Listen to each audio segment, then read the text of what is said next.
علاج کے لیے بھی ظاہری چیز کو دیکھیں، پرکھیں۔ باقی باطن نہ حضور کو اللہ نے کہا کہ آپ کسی کا دیکھیں، نہ صحابہ کا، نہ اولیاء اللہ کو کہا، نہ آج ہم کسی کے باطن کے پابند نہیں ہیں، ظاہر کے پابند ہیں۔ یہ امت ظاہر کی ہے کہ ہر ایک کے ظاہر کو دیکھے گی، فیصلہ ظاہر پہ ہوگا، فتویٰ ظاہر پہ لگے گا۔ تو اب یہ جادو ہے آپ پہ کر رہا ہے کوئی، آپ ایسے نہ پھریں، آپ اللہ کے قرآن سے جڑ جائیں۔ اب قرآن سے جڑنے کے بعد آپ کو ایک سورہ ملے گی قرآن پاک میں جو جادو کے توڑ کے لیے اتنی مجرب ہے کہ اگر آپ اس کو اپنا وظیفہ حیات بنا لیں، اس کے ترجمے کو بھی، تشریح کو بھی، تفسیر کو بھی پڑھ لیں، معارف القرآن مفتی شفیع صاحب آپ کھول لیں، اس میں سے آپ پوری پڑھ لیں، جو کہ عام آدمی کے لیے یہی تفسیر سب سے بہتر ہے۔ اب آپ اس کو پڑھیں، آپ اس سورہ کو روز ایک بار پڑھ لیا کریں، صرف ایک بار۔ آپ دیکھیں گے آپ اپنی زندگی کا حصہ بنا لیں، ایک بار پڑھ کے دیکھیں، آپ کو پتہ چل جائے گا کہ آپ کے جسم میں نسلی جو جادو ہے نا، نسل در نسل چلا آ رہا ہے، موروثی جو ہے وہ بھی ختم ہو جائے گا، جو نیا وار آ رہا ہے وہ بھی ختم ہو جائے گا، جو آپ کے پیچھے لگا ہوا ہے وہ بھی ختم ہو جائے گا،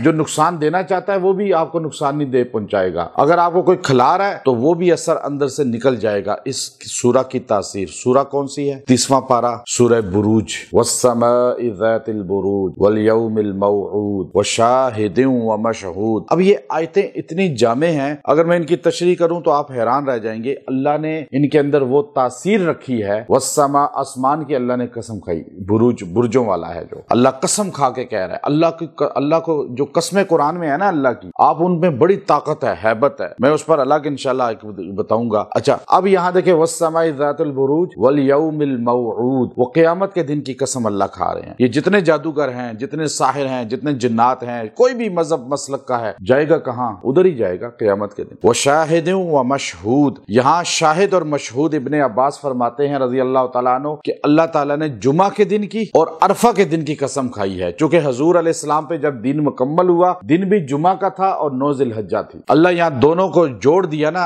اللہ نے برکت کے لیے اس دن۔ تو اب دیکھیے کہ یہاں قسم کھائی اس دن کی۔ پھر آپ اس کو، اگر آپ پہ جادو بہت سخت ہے تو آپ جمعہ کے دن اس کو لازمی پڑھیں، اگر روز نہیں پڑھ سکتے، اور پانی پہ دم کر کے پی لیں ایک بار۔ اس کے اندر اس عبداللہ ابن تامر رحمت اللہ علیہ کا واقعہ ہے، جو ولی تھے، بچے تھے، نوجوان تھے، لیکن جب وہ دین بنی اسرائیل پہ ڈٹ گئے تو جادوگر سارے فیل ہو گئے، بادشاہ کے ہتھکنڈے فیل ہو گئے۔ اللہ نے کیسے ان کو بچایا؟ آگے قتل اصحاب الاخدود، یعنی خندقیں کھود کے ان میں زندہ جلایا اس نے ایمان والوں کو بادشاہ نے، لیکن ان پر وہ وار بھی اس کا کامیاب نہیں ہوا۔ تو اللہ تعالیٰ نے پورا اس سورہ کی تشریح آپ کھولیں، تفسیر کھولیں، آپ کو پتہ چلے گا۔ آپ نے سورہ بروج کو اپنی زندگی کا حصہ بنا لینا ہے، آپ کے گھروں سے یہ ٹینشنیں ختم ہو جائیں گی۔ جب آپ کو محسوس ہو کہ کسی کے گھر سے کھانا آیا ہے، پتہ نہیں اس پہ جادو تو نہیں ہے، کسی نے لباس دیا ہے، لوگ اکثر پوچھتے ہیں اس پہ جادو تو نہیں ہوا، آپ کسی سے نہ پوچھیں، آپ ایک بار سورہ بروج پڑھ کے اس پہ پھونک دیں، اگر کسی نے اس پہ جادو کر کے ہی بھیجا ہے تو اثر ختم ہو جائے گا۔ اور آپ کھا لیں شک، اگر دل نہیں مانتا تو کسی اور کو دے دیں، لیکن کھا بھی لیں، کوئی حرج نہیں ہوگا، کپڑا پہن لیں۔ اور آپ کوئی زمین خریدتے ہیں اور اس زمین پہ گھر بنانا چاہتے ہیں تو آپ سورہ بروج کو اسی طرح پانی پہ ایک بار اس جگہ کھڑے ہو کے پڑھیں اور پھونکیں، اور اس جگہ پانی کا چھڑکاؤ کر دیں، وہاں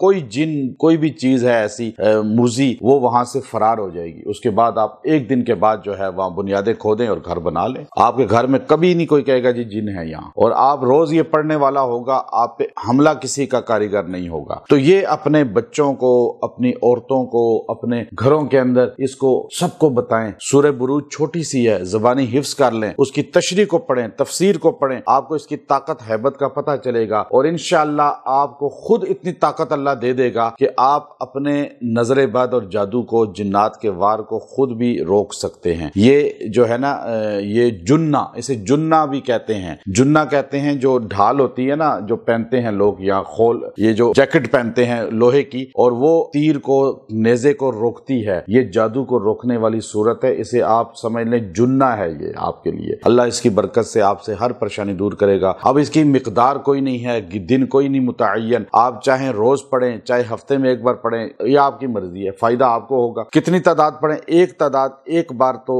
میں بتا بتا رہا ہوں، زیادہ جتنا آپ چاہیں پڑھ لیں، آپ کو جتنا، اور آپ جب اس کا ترجمہ پڑھ لیں گے آپ کو اس سے محبت اتنی ہو جائے گی، اس کے الفاظ پہ آپ کو اتنی لذت ملے گی کہ آپ اس کو چلتے پھرتے ہی پڑھنا شروع ہو جائیں گے، چاہے ایک آیت ہی پڑھنا شروع ہو جائیں، 2 آیتیں پڑھنی شروع ہو جائیں، 10 آیتیں یاد کر لیں، 5 آیتیں یاد کر لیں، فرض نمازوں میں، نفلوں میں ان کو قل هو اللہ کی جگہ پڑھا کریں، آپ کو انشاءاللہ اس کا فائدہ نظر آئے گا۔ وآخر دعوانا ان الحمد للہ رب العالمین۔